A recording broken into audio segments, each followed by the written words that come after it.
Ó, ela foi removida mesmo. Mas eu acho que ela pode só voltar. Espero que ela tenha visto. Eu acho que ela vai voltar, né, de qualquer forma. Bom, deu certo, estamos gravando. Gente, teve uns problemas técnicos aí. Uma aluna foi banida sem querer, mas ela vai voltar, eu É espero. culpa do Google. É, mano, vou tá causando hoje. Enfim. Gente, hoje a aula vai ser uma introdução sobre a literatura angolana, já que a gente resolveu dar um intervalo um pouco da literatura brasileira e falar um pouco de Angola. É, e falar de literatura angolana, para preparar a gente para falar sobre Mayombe na próxima aula, requer uma certa introdução à história de Angola, e falar da história de Angola é falar de guerras, principalmente, né? E para quem já leu Mayombe, né, sabe que essa é uma das temáticas que ronda o livro o tempo todo, né? Então a gente resolveu preparar essa aula que faz uma breve introdução à história de Angola para quem ainda não leu Mayombe também não chegar de paraquedas perdido. E também para apresentar alguns autores que a gente gosta bastante de Angola, para tentar atrair vocês para essa literatura que é tão pouco comentada aqui no Brasil, que as pessoas costumam não valorizar muito. E é basicamente isso. A ideia é ler algumas coisas com vocês para vocês curtirem, assim. Boa tarde, Fátima. Então vamos lá.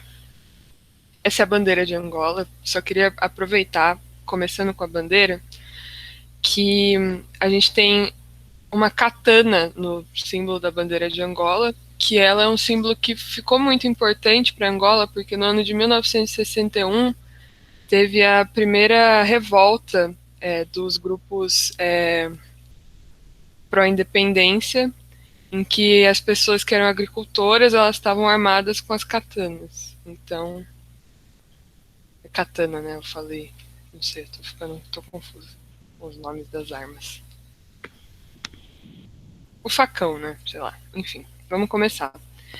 É, Angola, então, ela passa por um período de colonização a partir de 1482. E a cidade de Luanda, que é a capital de Angola, ela é fundada em 1576. E aí eu coloquei uma informação aqui de que os habitantes originais de Angola, né, os povos originários de lá, eles eram os Khoisan, que eles eram caçadores e coletores, e com a chegada dos povos Banto, né, que é daquela corrente linguística Banto, né, eles começam a recuar para o sul de Angola, já vou mostrar um mapa, e eles vão para a região da Namíbia.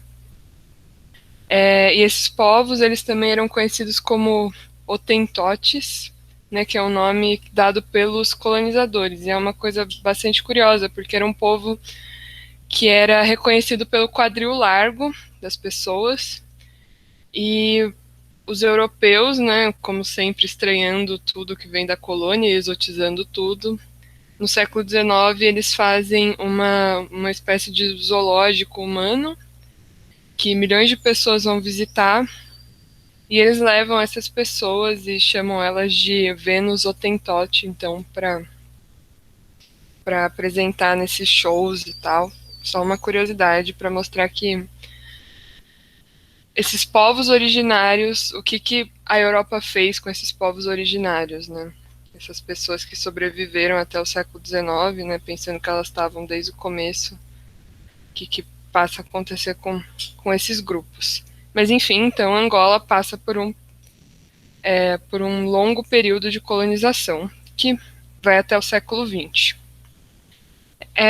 Aqui eu trouxe também algumas informações sobre os povos e as línguas nacionais em Angola. Então é um país que é relativamente grande, né, dentre os países africanos, e é um país que tem muita diversidade linguística e étnica, né? Então, por conta dessa mistura, os povos bantus eram vários e os outros povos originários que já estavam lá, uma grande mistura, e começam a se formar reinos e tal.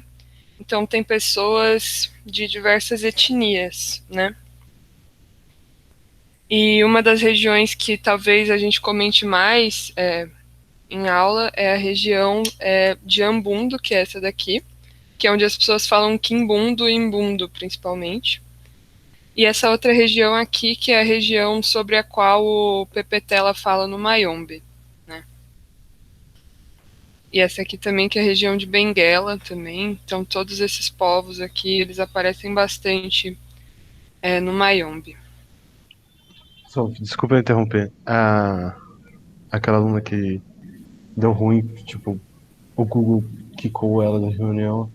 Ela mandou uma mensagem, disse que tá tentando entrar e não tá conseguindo. Tá aparecendo alguma Ixi, coisa pra você?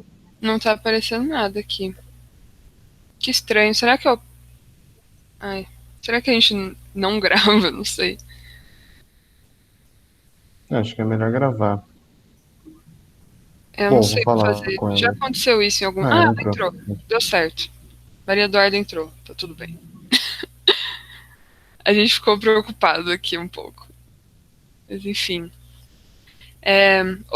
Tô soltando curiosidades sobre Angola antes de falar diretamente sobre o processo de independência, que é o que interessa mais pra gente para pensar a literatura. E eu já explico por que isso interessa mais para a literatura, né? Uma outra figura importante de Angola, né, da região de Angola, é a rainha Ginga, né, que se escreve desse jeito em Quimbundo, né, Zinga, que também Angola se escrevia assim, né, Angola se escrevia desse jeito, então em Quimbundo se escreve dessa forma. E ela foi uma rainha do século XVII, e que ela foi muito importante para a história de Angola, porque ela ficava numa região mais do interior e ela era muito poderosa, tal. Tem estudos que dizem que ela foi uma rainha tão poderosa quanto as rainhas europeias da época, nesse mesmo período, como a rainha Elizabeth I. Então, assim, ela tinha uma importância política muito forte. E ela virou um marco, assim, uma figura de resistência, assim, do movimento negro até hoje, inclusive nas congadas que tem aqui no Brasil, ela virou uma figura mitológica, assim, que ela é sempre entoada e tal, por ter sido uma pessoa, uma governante que conseguiu barrar os colonizadores portugueses de fazerem o tráfico de escravos no interior de Angola.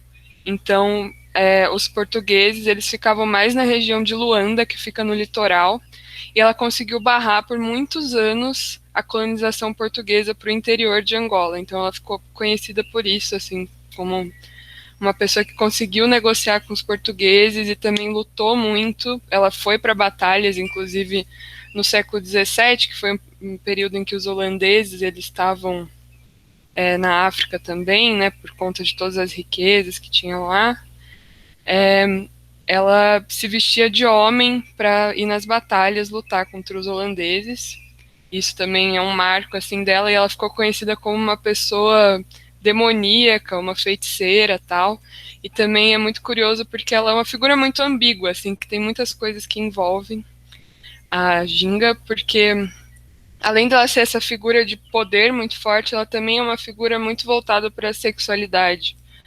Porque essa palavra ginga, né, que a gente usa no português hoje, ela vem do rebolado, que viria da dança que a rainha Ginga fazia para conquistar o rei do Congo, para eles conseguirem ter uma aliança e se protegerem dos portugueses. Então é interessante como isso se mantém na nossa língua e tem a ver com essa questão da sedução, do rebolado. E outra questão que também é interessante sobre essa sexualidade da rainha Ginga, que interessou até o Marquês de Sade, que é tipo um dos grandes nomes da literatura erótica, é que ela tinha uma liberdade sexual, digamos assim, muito forte, por ela ser a rainha de tudo, dona de tudo, ela tinha um certo poder, e ela tinha um harém com mais de 300 pessoas nesse harém, homens e mulheres, e ela só ficava com todo mundo, ficava com quem ela queria, então ela é uma figura bem curiosa e bastante ambígua também, porque acreditavam que as pessoas eram escravas delas também, né, escravas sexuais. Então é uma figura bastante ambígua. Por mais que ela represente uma resistência, ela também tem questões. Então, só uma curiosidade, depois vocês jogam no Google para conhecer mais a Rainha Ginga. Agora vamos falar de século XX. Então aqui temos o mapinha de Angola. Então, Angola fica aqui no litoral oeste da África, né? Então aqui Luanda, do outro lado do oceano está o Brasil. Então faz fronteira com a Namíbia, com Zâmbia, com a República Democrática do Congo e com o Congo, e a gente tem a região de Cabinda, que ela está dentro do Congo, né? Que é então aqui a região que se passa o Mayombe. Então aqui mais para baixo é a região de Benguela, e aqui a cidade de Luanda. Bom, como eu disse, em 61 a gente teve um dos primeiros marcos pela independência de Angola, formada pelos membros do MPLA. O MPLA, então, é o Movimento pela Libertação de Angola, e ele é formado principalmente por pessoas marxistas, leninistas, e etc, etc. E é um grupo que ele tem uma característica bastante múltipla, assim, que tem pessoas de diversas regiões, mas principalmente pessoas da cidade de Luanda, então é um movimento bastante urbano, e tem muitas conexões com a Europa, pessoas da Europa que quiseram ajudar na libertação de Angola, pessoas de outros países da África que queriam se alistar, enfim, participar da guerra pela libertação. E o pessoal do MPLA é quem governa Angola até hoje, né? Isso é importante a gente já falar. Enfim, de 61 até 75, então esses movimentos, né, a UNITA e o FNLA também. A UNITA é um movimento bastante extremista, eu diria, assim, no sentido de que a guerra para o pessoal da UNITA... Gente, eu queria só fazer um adendo antes, que eu não sou uma pessoa especialista em Angola, então, assim, eu talvez faça comentários que sejam um pouco gerais, um pouco reducionistas, às vezes. Então, antes de, sei lá, alguém querer cortar a minha cabeça, eu já vou avisar que a gente vai deixar no post da aula do cursinho um vídeo que explica muito melhor esse processo, que é um vídeo de um escritor angolano que a gente vai falar aqui depois, que é o Onjak, e que ele explica isso com muito mais detalhes, né, muito mais cacife para falar, né, ele tem muito mais cacife para falar sobre a história do país dele, e ele explica essas coisas também de uma forma bastante didática, que acho que vai facilitar para vocês depois. Enfim, a gente tem a UNITA, que é um grupo bastante extremista, que tem uma questão racial muito forte envolvida também, então é quase uma guerra de preço contra brancos, né, na opinião deles. Então a ideia de todos esses grupos é libertar Angola, né, mas cada um tem uma vertente diferente. E o FNLA, que também está pela libertação de Angola, mas ele tem um apoio dos Estados Unidos, ele tem apoio de um outro lado. Então envolve também questões da Guerra Fria, né, dá para perceber. Enfim, em 74 tem a Revolução dos Cravos em Portugal e o regime salazarista, que era a ditadura portuguesa, acaba. E com isso, né, Portugal, que estava numa bagunça e que precisava se reestruturar, pode falar. O microfone, não sei. Enfim. Então, Portugal, que estava ainda precisando se reestruturar, né, estava passando por uma crise muito complicada, muita guerra. Gente, desculpa, eu não vi que eu estava com o meu microfone aberto, tá? Acho que fora Tudo que eu bem. bocejei aqui, você achou que eu queria falar. Desculpa. Tudo bem. Bom, então, esse período pela libertação de Angola, ele fica muito mais fácil depois da Revolução dos Cravos e começa a ter uma negociação entre Angola e Portugal para Angola se tornar independente, né?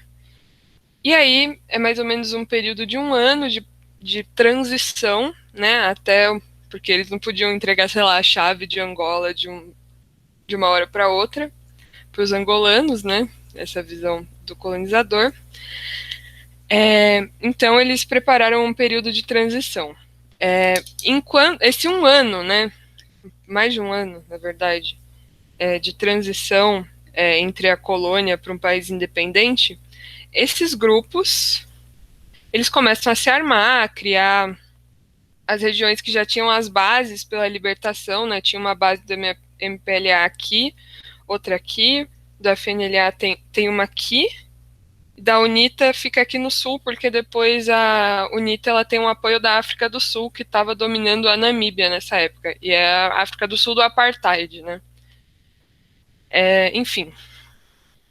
E aí todo mundo precisa chegar até o dia 10 de novembro de 75, né, um dia antes do dia que seria oficializada a independência, todo mundo precisava chegar em Luanda para conseguir pegar a chave de Luanda, né, e declarar a independência lá na hora. O grupo que declarasse a independência lá na hora seria o grupo que, né, ficaria com o governo.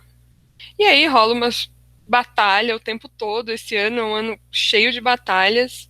E, bom, para resumir a história, no fim das contas, é o MPLA, que já estava muito introduzido na cidade de Luanda, que faz o Agostinho Neto, que é o primeiro presidente de Angola, ele faz um discurso com as câmeras e tal apontadas para ele, declara Angola independente, e a Angola faz...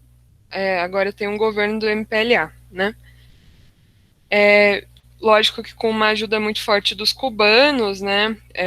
A União Soviética também e tal, tanques de guerra, é uma coisa muito louca, né? Que depois vocês podem ver melhor essa historinha toda de ação no vídeo do Ondiak. Mas, enfim, essa primeira tensão, então passa, mas as guerras continuam, né? E então a gente entra num outro período de guerra civil, né, a partir dos anos 90, entre a UNITA e o MPLA. Né? E essa guerra só acaba quando o Savimbi, que é o líder da UNITA, morre em batalha. É só nesse momento, que é em 2002. Então, a partir daí, a guerra civil acaba e Angola, até hoje, está sob o governo do MPLA. É isso. Alguma dúvida, gente?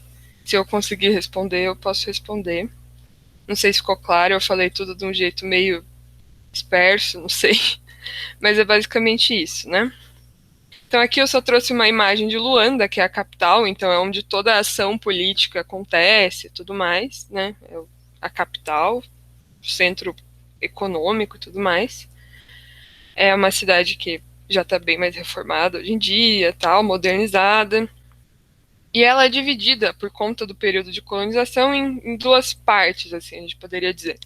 Do mesmo jeito que Salvador, do mesmo jeito que Lisboa, que são duas cidades que têm essa mesma estrutura. Que é uma cidade baixa, que é a região em que os portugueses ficavam antigamente, né? Então, é uma região mais rica, mais tradicional e tudo mais, no sentido de ter prédios mais antigos e tal. E a cidade alta. Então, é uma coisa literalmente geográfica, assim. Tem a parte da costa, que é a cidade baixa, e a cidade alta, que vai subindo, que é onde ficam as pessoas mais pobres, né? Então aqui tem uma imagem da cidade baixa, onde tem os prédios, e que na época da Guerra Civil, esses prédios, que é onde estavam os portugueses que vão embora, são depois tomados pelas outras pessoas, e a cidade toma outra urbanização, assim. Inclusive tem várias histórias, tem um conto do Manuel Rui, que é o cara... Então é isso que eu queria dizer, que eu acabei não falando, né? Que essa história da independência de Angola, ela está muito ligada à literatura, porque a maioria das pessoas que estavam envolvidas na política ou estavam lutando na guerrilha, elas eram escritoras, né? Como o próprio Pepe Tela, que ele fazia parte da guerrilha, ele é do MPLA.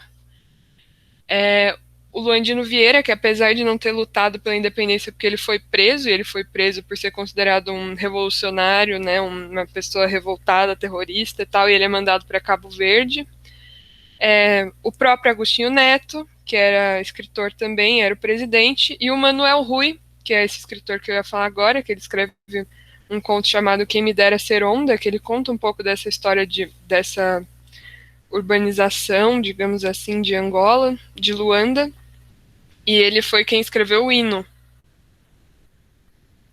nacional. Enfim, uma imagem da cidade baixa e da cidade alta, que era uma região que ainda era muito ruralizada e que, com a população aumentando tal, começou a ter uma discrepância social muito grande, e é uma região onde tem os museques, que é uma espécie de favela, né?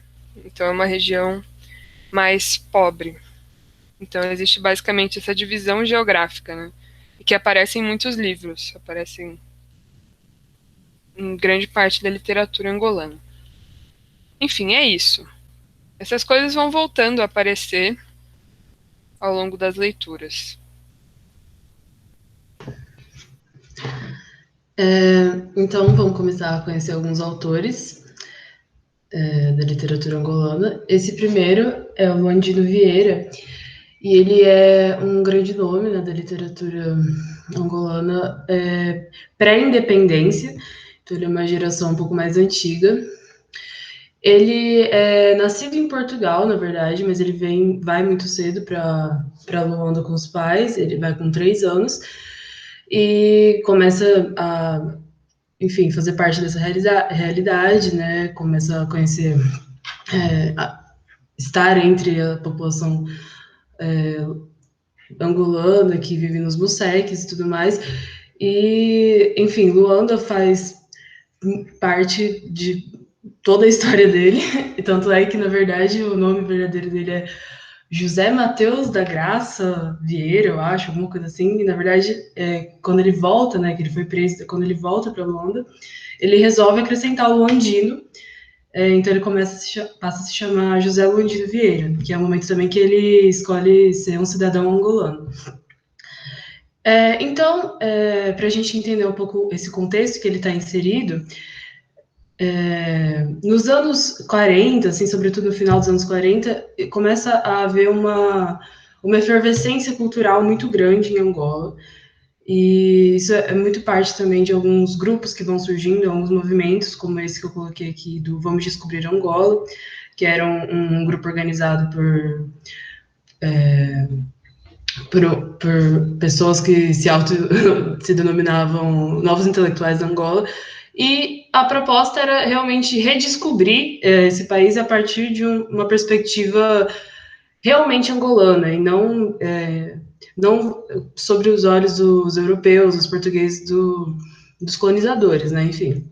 Então começou a existir esse esforço de entender realmente a realidade angolana a partir dos próprios colonizados. O que interessa agora é a voz verdadeiramente dos angolanos, e não mais dos portugueses colonizadores, né, dos poderosos e tudo mais. E um desdobramento desses movimentos, dessa efervescência, é essa revista Cultura, da qual o Luandino faz parte, outros autores também compõem e publicam bastante nessa revista, que é sobretudo voltada para a prosa, e é a partir dela que a gente conhece alguns nomes da literatura muito importantes, e uma das características dessa postura é profundamente anticolonial e mais agarrada no marxismo. Então, é uma coisa muito dessa aspiração revolucionária que começa a se solidificar um pouco mais na atmosfera de Angola, nas perspectivas para a transformação de Angola. E, enfim, com toda essa subversão, né, o Andino é muito atrelado a tudo isso e é preso em Luanda, fica 14 anos, se não me engano, preso, e depois ainda é transferido para um campo de concentração em Cabo Verde, onde ele fica 8 anos. E a maior parte da obra literária dele foi escrita no cárcere, e isso é muito marcante, assim, porque é engraçado pensar que, tipo, ele escreveu e publicou todos esses livros e foi premiado enquanto ele estava preso. Então, realmente, as publicações foram meio clandestinas, né? O Ondiak também fala isso nesse vídeo que a Sofia comentou. E é muito interessante pensar, né, nessa produção que vai se colocando e transformando as coisas a partir desses veículos clandestinos mesmo, já que ele estava preso. e teoricamente não deveria estar em contato, né? Então, eu vou falar um pouco do livro dele, chama Luanda, se você puder passar o slide, Sophie. Que é um livro que tem 3 histórias, que tem 3, como se fossem contos mesmo, e que representam um pouco dessa realidade da cidade de Luanda, essa realidade que o Luandino viveu com os próprios olhos, e, enfim, que ele realmente conhecia, e que ele coloca aqui nesse sentido, não só de representar toda essa Luanda antes dessas aspirações revolucionárias e nesse processo de estar construindo essa ética revolucionária, mas também para colocar essa sugestão de uma potencial transformação que vai vir, né, depois da independência. Esse livro é de 63 e, bom, antes de eu falar um pouco sobre o enredo, né, das narrativas, é interessante a gente perceber esse Luanda, né, que está escrito com 2 U's aqui. E isso tem muito a ver com uma influência de muitas leituras, né, que o Luandino diz ter tido contato enquanto ele estava preso, e uma delas foi a de Grande Sertão Veredas, que é um romance do Guimarães Rosa. E segundo os relatos dele, ele diz que ter tido contato com esse livro foi o que fez ele perceber e ser capaz de trabalhar a linguagem na obra dele de um jeito muito diferente. Então, a gente vai ver que aqui, a partir de Luanda, a linguagem dele, ele tem muito menos receio de fazer brincadeiras com a linguagem, de inventar uma linguagem, trabalhar com a linguagem oral, muito híbrida. Então, uma mistura muito interessante que ele coloca, uma questão não de copiar uma língua formal, que acaba dizendo respeito de um jeito ou outro aos colonizadores, mas realmente de dar a voz e de mostrar a voz e a fala mesmo do colonizado. Então, por isso que ele coloca esse U, porque seria o jeito, né, que o cidadão de Luanda realmente falaria Luanda, prolongando um pouco o U. Então, já no título já existe esse anúncio de que essa Luanda de que ele vai tratar no livro não é a Luanda do colonizador, é a Luanda que ele viveu e que as pessoas dos Museques viveram, enfim, que realmente os africanos estavam vivendo. E parece que existe, né, dessa sequência que ele estabelece, dessas 3 narrativas, quase que um percurso, ele mostrando esse percurso de como essa atmosfera revolucionária foi se colocando, assim, em Luanda, passo a passo. Então, na primeira história, que é a Vavó Xixi e seu neto Zeca Santos, a gente tem a história de uma avó mesmo, uma senhora de idade, com o seu neto, seu netinho Zeca, e é basicamente uma descrição, assim, de como era a vida deles num momento muito precário. Então, lidando com a fome, lidando com todos os problemas sociais, com a violência que o regime colonial colocava nesse espaço, né? Então, é uma história muito triste, é uma história que também não encontra uma resolução. Ela termina, assim, do jeito que começou, meio nada muda nessa realidade, e termina com uma passagem muito triste do Zeca Santos, sem conseguir compreender por que ele vivia em meio a tanta miséria.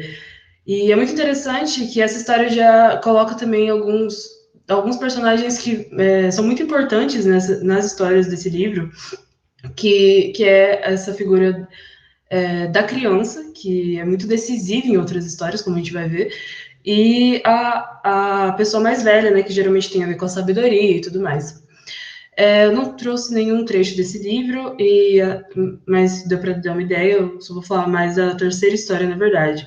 Mas a segunda, a gente já consegue ver quase que tipo uma perspectiva mais sólida dessa aspiração revolucionária se formando. É uma história a história que chama A História do Ladrão e do Papagaio. E essa história, toda vez que ele fala de história, ele escreve com E, né, não com HI, por causa dessa questão de acontecer o mesmo ou não, né, que é uma coisa que ele também vai jogar um pouco nesse livro, e a gente vai ver também em um trecho que eu peguei.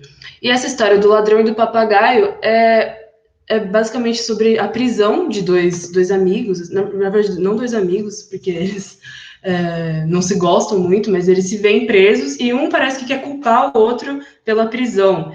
E daí tem a narrativa retrocede um pouco antes deles serem presos e mostra do que estava acontecendo e tudo mais, e acaba que, enfim, existe uma sugestão de parece que floresce ali uma solidariedade entre eles, por fim. Também não vou me demorar muito nessa, porque eu acho que a terceira narrativa é a que traz um caráter quase alegórico, assim, para todo o livro, que é a história da galinha e do ovo, que o enredo é basicamente a história de duas vizinhas, a Engazefa e a Engabina, e elas estão disputando por um ovo que a galinha da Engazefa botou no quintal da Engabina. Então existe essa coisa de quem que tem direito a esse ovo, né? A Cabiri, que é a galinha, é da Engazefa, mas o ovo que ela botou foi no quintal da Engabina. E isso faz a narrativa deslanchar, né? Elas ficam tipo, mas eu que mereço esse ovo, porque foi no meu quintal, mas a galinha é minha. E daí cada uma vai dar a sua argumentação. A Engabina, ela tá grávida e tá com o marido preso, então ela tem mais dificuldades, né, teoricamente, do que a Engazef, então ela deveria merecer o ovo. Enfim, na narrativa eles vão chamando pessoas, assim, que vão passando pelo bairro para opinar também. E acaba que em algum momento acontece uma interferência da polícia mesmo, que vai tentar resolver o caso, e quer levar vantagem, né, daquela situação e pega a galinha para tomar para eles mesmo. E isso só consegue ser impedido, na verdade, porque tinha duas crianças, né, que estavam brincando, e uma delas faz um som, assim, começa a imitar um galo, faz com que a Cabiri, que estava nas mãos do policial, voe e fique assustado e tudo mais, e impede que os policiais tomem a galinha. E, enfim, daí depois disso, né, tem esse trecho, que é um dos últimos trechos da narrativa, que eu vou ler com vocês, que eu acho que dá todo sentido. De ovo na mão, Bina sorria. O vento veio devagar e, cheio de cuidados e amizade, soprou-lhe o vestido gasto contra o corpo novo. Mergulhando no mar, o sol punha pequenas escamas vermelhas lá embaixo nas ondas mansas da baía. Diante de toda a gente e nos olhos admirados e monandengues de miúdo Chico, a barriga redonda e rija de Engabina, debaixo do vestido, parecia um ovo grande, grande. E termina, assim, nessas reticências, né? E, enfim, a Engazefa acaba cedendo, abrindo mão do ovo para dar para a Engabina, elas chegam nesse acordo. E daí tem essa descrição de a natureza quase que também espelhando essa solidariedade que existiu, né? Esse sol que está se pondo, que pode remeter a esse fechamento de um ciclo, assim. E por fim, fala do ovo que estava na Engabina, né? Debaixo do vestido. Então, a gravidez dela, como se fosse uma coisa que realmente guarda uma outra vida, um outro futuro, como se a Engabina que estivesse representando uma Angola grávida de muitos futuros possíveis e, enfim, de transformação social mesmo. Então, esse sol que se põe também, né? A gente pode imaginar toda uma paisagem para isso, com tons vermelhos, e, enfim, pode significar muitas coisas. E eu acho que é um pouco disso de... Enquanto no início existia uma disputa entre elas, chega essa representação inimiga que quer tomar uma coisa que, no final das contas, talvez elas conseguissem chegar num acordo sozinhas do que pertencia a quem, e enfim. E no final, né, ele coloca: minha história, se é bonita, se é feia, vocês é que sabem. Eu só juro que não falei mentira, e estes casos se passaram nessa nossa terra de Luanda. Existe um jogo aqui, né, que o narrador está fazendo com o leitor, que acaba que é como se fosse uma provocação, quase que meio que ele exigisse, assim, de alguma forma, deixasse para o leitor decidir se ele gosta ou não. E esse gostar dessa narrativa pode se confundir também com o posicionamento dele, né, em relação ao mundo, em relação à história de Luanda, à história de Angola, um posicionamento mesmo ideológico. O leitor então, é como se fosse uma testemunha ativa, assim, de toda essa realidade e desse horizonte que se forma, né, no final do livro, de uma transformação social que está sendo germinada ali. Não sei se eu deixei passar alguma coisa. Se vocês também leram, gente, se quiserem acrescentar alguma coisa. Mas é isso.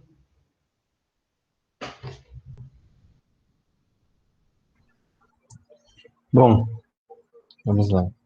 Acho que só uma coisa ainda sobre Luanda, pode deixar aí, né, só. Na verdade, envolve o livro, mas envolve talvez a cidade, né? Também é que, tipo, além dela ser o centro da guerra, ela se torna o centro da literatura angolana, assim, boa parte. Depois da.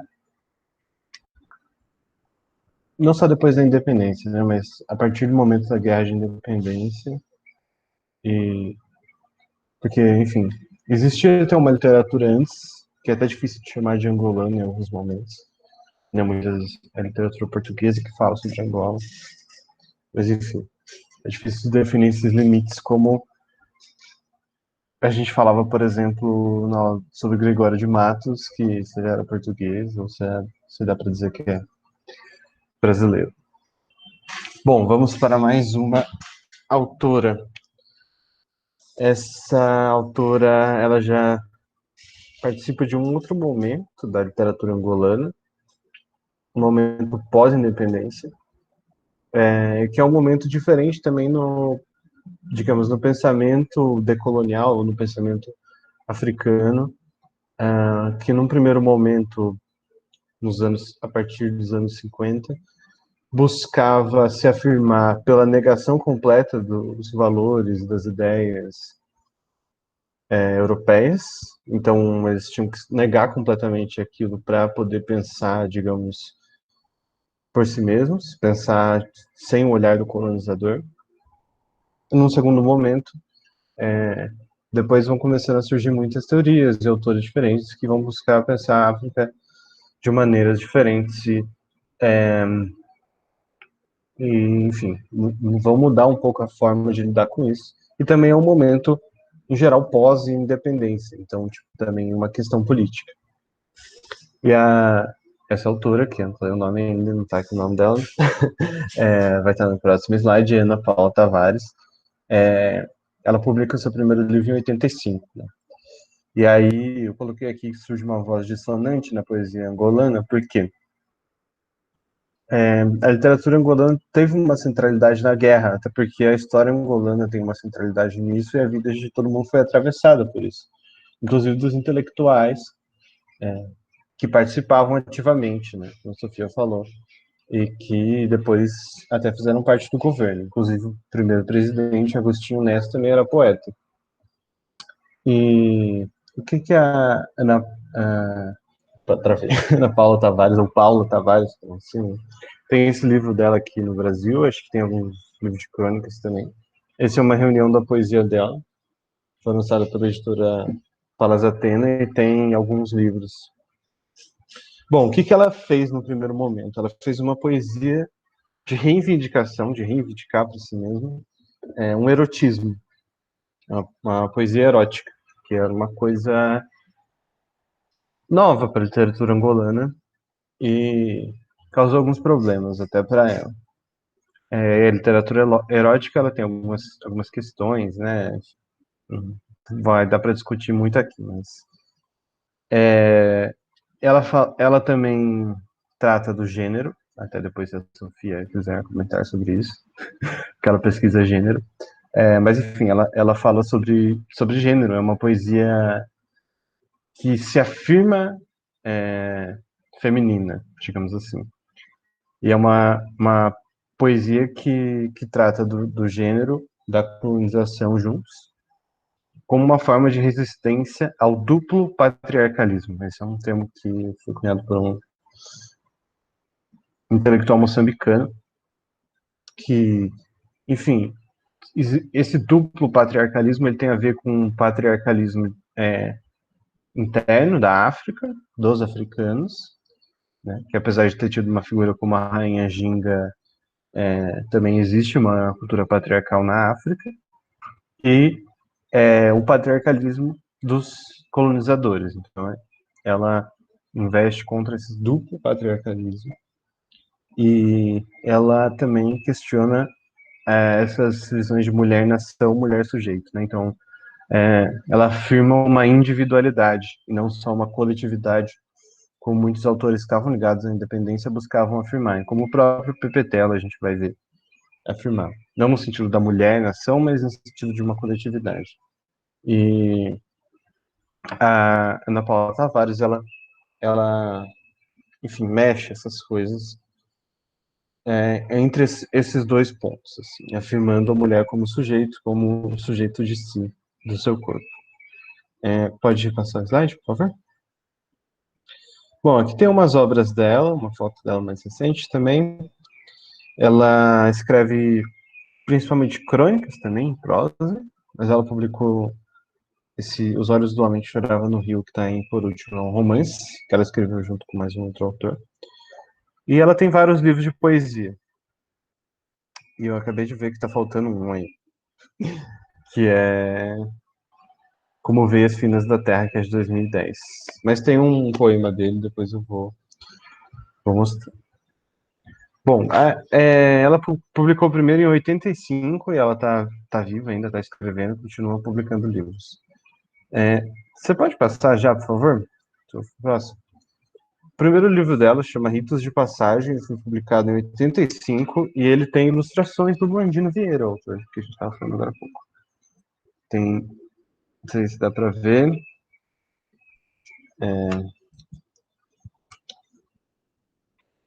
Tem essas ilustrações. Ele começa com essa frase aqui: de cheiro macio ao tato, ou tacto, como escreve, né? Enfim, são ilustrações do Blandino Vieira e tem muitos poemas sobre frutas, mas que são poemas eróticos. Tem um poema da manga, eu não marquei aqui, eu vou ler depois. Enfim, ele tem essa ilustração. E o que aconteceu com esse livro, né? Ela escreveu e o Luandino leu, e em geral os autores eles se comunicavam muito também. Naquele momento o Luandino já não estava mais preso. E ela queria publicar, mas ela teve um problema com o governo. E olha que o presidente era poeta, né? Ela teve um problema porque a esposa do presidente também era uma escritora, ela escrevia livros infantis, e assim, existia uma certa moral ali, que ela queria impedir o livro de ser publicado por conta justamente de ser erótico, e por conta de uma imagem de mulher que o livro passava. E eu nunca li os livros infantis dessa mulher aí, mas ouvi dizer que são ruins. Enfim, e aí ela queria proibir o livro, isso já depois da independência, né? Aí teve que a Ana Paula Tavares, quando o Luandino leu, ele gostou muito, ele ficou empolgado, ele até fez as ilustrações, e aí o Luandino, foi conversar com o presidente de Angola, com Agostinho Neto, falou, não, tem que publicar isso aqui, acho importante e tal.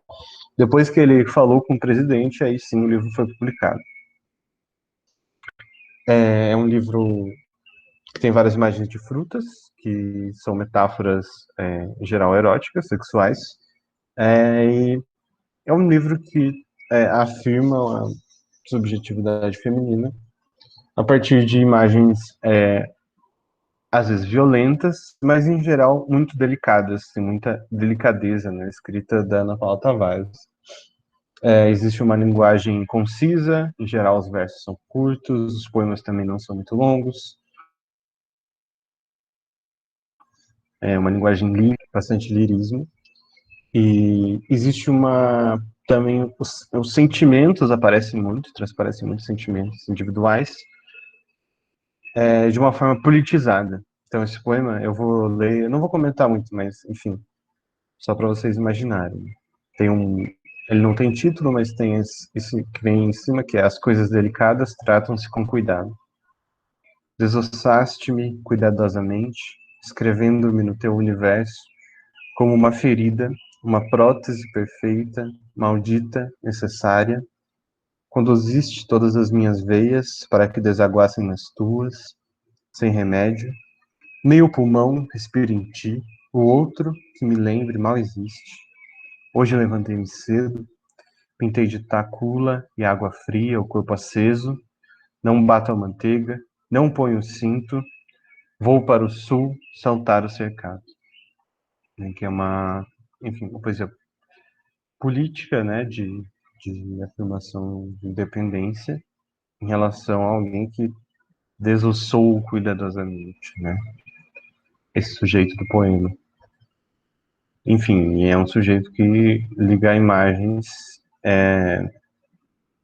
de água, ela usa muitas imagens de água, de sangue, da lua, tem até um livro que é o Lago da Lua, com essa parte de bater a manteiga, né, por assim, tem várias coisas que têm relação com a cultura também, tradicional, que teriam relação com as mulheres. E esse livro tem ritos de passagem, que ela imagina ritos de libertação, né, sexual e política. Enfim, individual também para as mulheres. Pode passar para o próximo, por favor? Eu vou ler esse outro, que também é desse primeiro livro. Eu coloquei mais poemas aqui nos slides, mas não vou ler todos. Mas depois, se vocês ficarem interessados, vai estar lá no site. E dá para achar muitos poemas dela pela internet também. Esse se chama A Manga, que eu tinha mostrado lá embaixo aqui. A ilustração do Landino. Você imagina o que é a manga, né? Fruta do paraíso, companheira dos deuses, as mãos tiram-lhe a pele dúctil, como se de mantos se tratasse, surge a carne chegadinha, fio a fio, ao coração, leve, morno, mastigável, o cheiro permanece, para que a encontrem os meninos pelo faro. Aqui você já vê um poema erótico, de fato, um poema que trata enfim, do erotismo a partir dessa metáfora da manga, né? E que vai desdobrando essa metáfora em imagens também, de certa forma, delicadas, mas ao mesmo tempo muito que se impunham muito como algo complicado para o período, assim, dela dizer isso, dela escrever isso naquele momento em Angola. Você pode passar mais um? Eu só vou ler rapidamente um que é bem o próximo, por favor. Esse é de um livro de 2003 já, chama Ex-Votos. Ela usa bastante essa imagem da tecedeira, que tece, faz um tecido, mas também tem a tecedeira como a própria imagem de fazer um poema, como tecer. Então eu vou ler ele, não vou comentar muito para a gente poder ouvir um pouquinho sobre o Ondiak também. A tecedeira seguiu, com as mãos, o movimento do sol. A tecedeira criou o mundo, com os dedos leves de amaciar as fibras. Também esse poema tem essa imagem das fibras, né? Então, tipo, tô falando assim. Enfim, tem essa imagem das fibras do tecido aqui, que é amaciado, e a tecedeira como essa que cria o mundo, né? Então, também tem uma imagem divina feminina. Como tem, mais ou menos, ligado também não divina, mas uma imagem imponente, que é a da Nefertiti, que é o próximo poema. Não sei se você quer colocar ela lendo, ou se você prefere falar do Ondiak. Mas, enfim, esse poema até onde eu sei, é o último livro de poesia dela. E é um poema bem intenso, sabe? Bem forte, assim, um poema muito bonito. E ela tem essa citação também do Patraquim, que é um grande poeta moçambicano. Enfim, aí você... Eu acho que a gente pode colocar, porque a gente queria mostrar para vocês também um pouco do sotaque angolano, para vocês conhecerem. Não sei se vocês conhecem o angolano, têm esse contato, enfim. E é bem bonito ouvir a pessoa que escreveu um poema lendo. E depois eu acho que eu vou só ler o último poema do Ondiak que eu coloquei, que ele é bem curto, e eu acho que ele conclui bem e abre bem para quem tiver interesse em conhecer ele. Então eu vou fazer Só o seguinte. posso falar rapidinho só? Pode ir falando, eu vou ir compartilhando. Tá. Não vou comentar muito esse poema, mas tem uma identificação do eu lírico do sujeito do poema com a Nefertiti, essa imagem da Nefertiti, que é enfim, foi uma rainha egípcia, até tem uma lenda de que depois que o faraó morreu, ela que governou. Foi num período em que o Egito passava de politeísmo para monoteísmo, e tem essa cabeça, né? Não sei se é bem um busto, mas é uma escultura da cabeça dela que é muito famosa, está na Alemanha. Enfim, aí o poema faz uma relação com essa escultura. Era isso, só para Me avisem contextualizar. se vai dar certo aqui o som. Gente, esse site aqui, esse Lyric Line, ele é muito legal para ouvir poetas ou escritores lendo produções deles, a gente recomenda. A cabeça de Nefertiti Dando para ouvir? tivesse soerguido da solidão granular o perfil oblongo da cabeça de Nefertiti, Luís Carlos Patraquim. Esta cabeça é minha por cima do muro que a sustém. Esta cabeça está cortada de mim há 7.000 anos e, no entanto, é a voz dela que fala dentro da minha voz, o seu olho vazado que me ilumina os olhos. Pelo seu nariz eu respiro o barro dos antigos e passo pelos olhos o colo preto da distância. É Berlim com o sopro dos anjos em cada esquina, é deserto com desenhos de areia muito fina. Percorro o labirinto, esta cabeça é minha, é o perfil que me convém, com o seu olhar vazio e limpo do sono de tantos anos. Esta cabeça encaixa-se-me nos ombros com o peso dos cabelos. Esta mulher é a minha fala, o meu segredo, minha língua de poder e meus mistérios. Esta mulher está fechada em mim há 7.000 anos. Por ela descobri o rosto, fui noiva e esposa, conheci o doce sabor do abandono. Como ela não sei quem sou, estou diante do espelho com uma moldura de bronze à volta.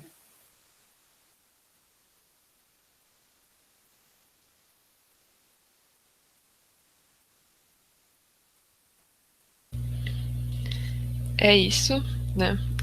Esse poema é muito forte. Eu até fiquei um pouco arrepiado aqui agora. Não sei se você quer falar algo, Guilherme. Eu tenho coisas para falar sobre esse poema também, porque ele.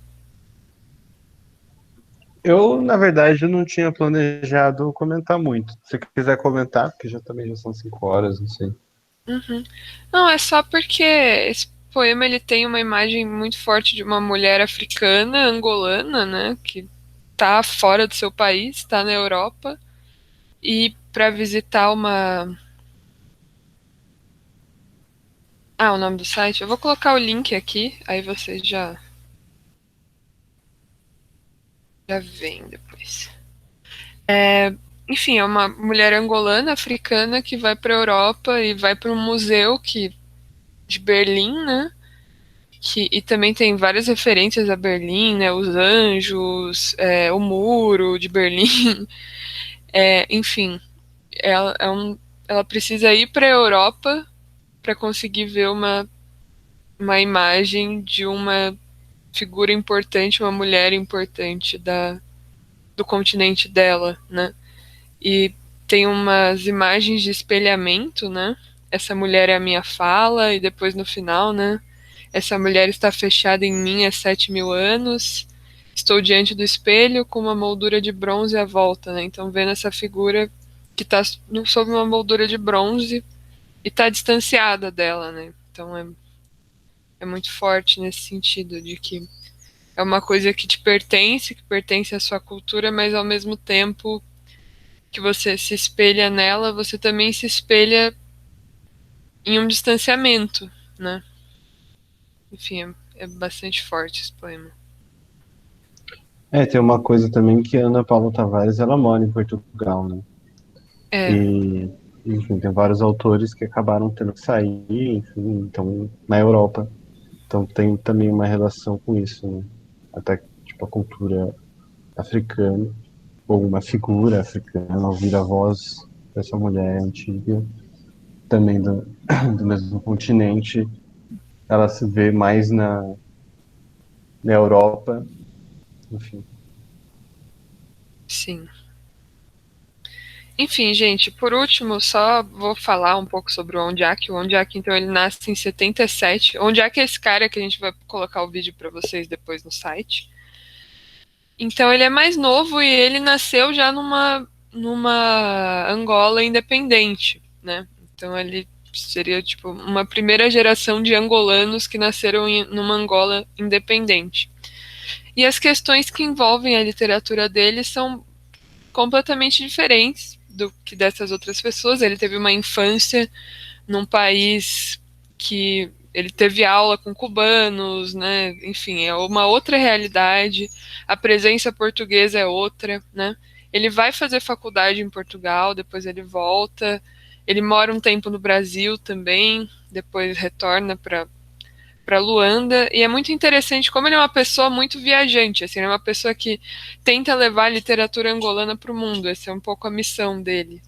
E ele tem diversos livros que tratam sobre a realidade da infância dele, a memória de infância dele na cidade de Luanda no período da guerra, que são muito bons, assim, porque envolve uma memória inocente, pura, infantil, com questões muito maiores, e é muito interessante como isso se conjuga na literatura dele, mas tem um livro dele de 2014, que é um livro que eu li nessa quarentena, que acho que mexeu bastante comigo, assim, ainda mais porque estando trancafiado em casa, é um livro que muda bastante a gente, que chama Sonhos Azuis pelas Esquinas, o nome em Portugal e em Angola, mas aqui no Brasil o livro chama O Céu Não Sabe Dançar Sozinho, e é basicamente histórias de um cara muito parecido com o Jack, esse narrador, mas que não necessariamente é ele, mas enfim, quase ele, viajando por várias cidades do mundo e vivendo causos diferentes pelo mundo. E é um livro que é muito interessante porque ele vive situações bizarras, né? São coisas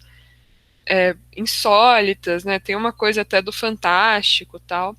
Mas é muito louco como no final do livro o último conto, que não é desse homem adulto viajante, mas é da criança que mora em Angola,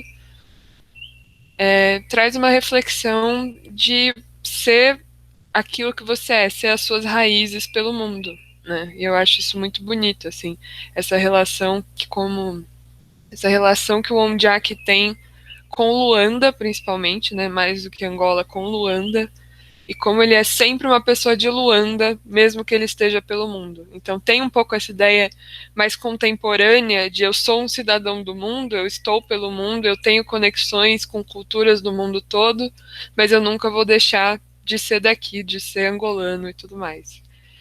E aí, só para finalizar, eu vou ler então esse poema que mexeu muito comigo, assim, que tem bastante a ver com essa ideia de sentir Luanda, Luanda estar com você e tal, né? Escrevo a palavra Luanda. Veio a melodia e me soprou a noite pelas entranhas adentro. Eu era um peixe-lua, solto nos acordes dessa viola. Tonta. Sorri com os dedos da mão. Quase matei um mosquito que passava. Mosquitos têm quantas vidas? A cidade está a dormir a essa hora.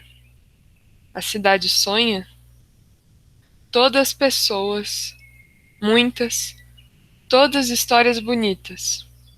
Amanhã vão acontecer de novo. A beleza das histórias gasta? Luanda, és uma palavra deitada nas cicatrizes de uma guerreira bela. Enfim, é isso, né? É lindo, né? Nossa. Enfim, é um poema que fala então sobre a relação de um escritor, né, com Luanda, um sujeito que busca histórias, né? E essa história com E de novo, né? Essa história que circula, é uma história que não é a história com H maiúsculo, são as outras histórias, as histórias das pessoas, e tem um pouco essa questão de que são muitas histórias dentro de uma cidade, e essa cidade é tudo isso e ela se personifica, né?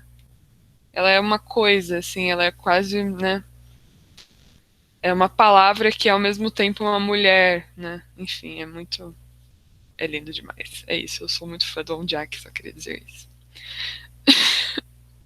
E, enfim, depois, para quem tiver interesse, eu vou deixar também no site esse livro de contos do Onjak, que acho que é muito interessante para quem quiser sair um pouco dessa leitura do vestibular, ler umas coisas diferentes. E são contos muito curtos. São contos de 2, 3 páginas, algumas 7 páginas, 10 páginas. Então dá para sentar rapidinho e ler. São muito bons. É isso. Era isso que a gente tinha para passar para vocês hoje, gente. Mostrar um pouco de Angola, da história de Angola, de alguns escritores importantes e que a gente gosta também, bem diferentes entre si, apesar de terem uma coisa que os unifica, né? O que acho que é muito interessante dessa literatura, que é uma literatura que não esquece de onde ela vem, apesar de serem várias realidades, isso ser aplicado de formas diferentes.